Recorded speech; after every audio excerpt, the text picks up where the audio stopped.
I can hear you, Mr Quinn. I call the honourable member Paul Quinn. Thank you, Mr Chair.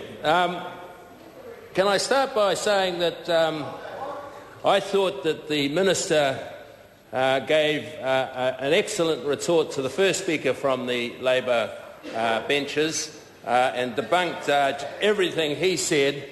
And I guess I wanted to focus on the positive in my presentation and contribution to this debate, Mr Chairman, but after listening to that tirade and that passionless rhetoric produced from, no doubt, their research group, I'd say the Labor Party research group is lacking in skill, and it's about time that actually they got some skilled staff in there to produce decent material for them to speak to.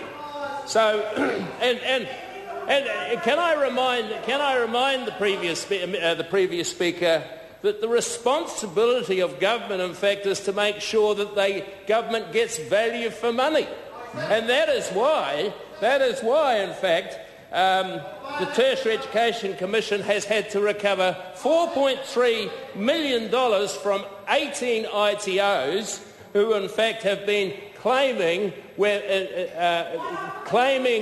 funding for students that are not eligible, in fact, in most cases don't exist. So I say to that member that the first priority should actually be to get money for value.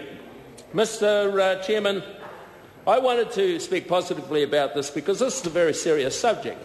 And I myself am a product of tertiary education. And in fact was challenged that I might not be able to succeed. And just to prove my challenges wrong, Dr. Prasad,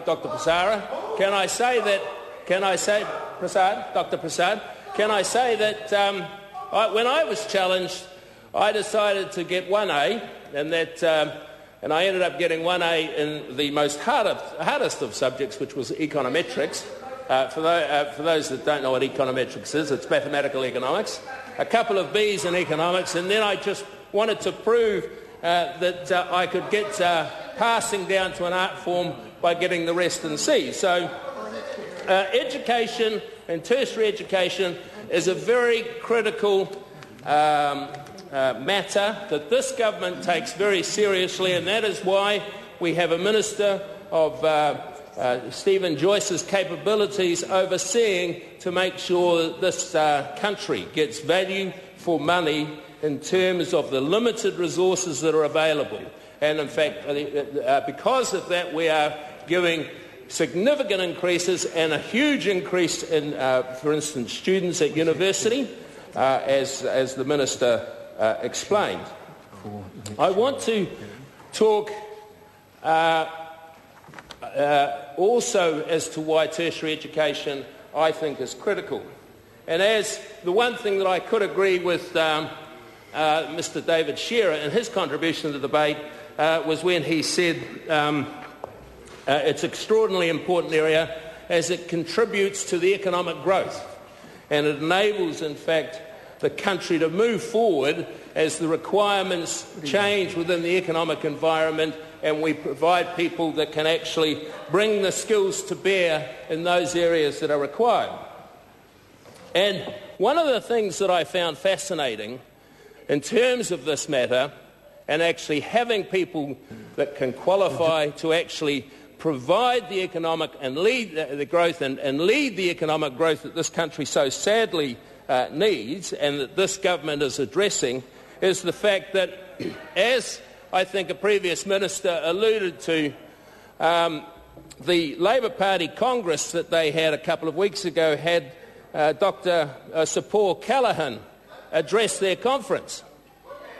And in addressing their conference, the four critical words that he uttered to them were, "We require entrepreneurial genius." Entrepreneurial genius.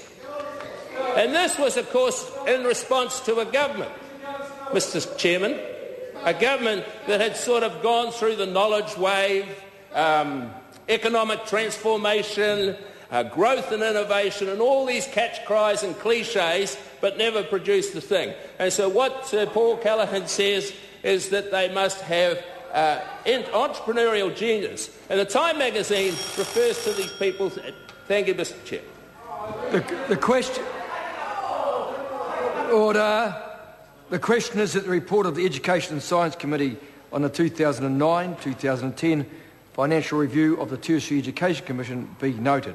Those who have that opinion will please say aye. Aye. Contrary, no. The ayes have it. Honourable members, I understand the next enters the members'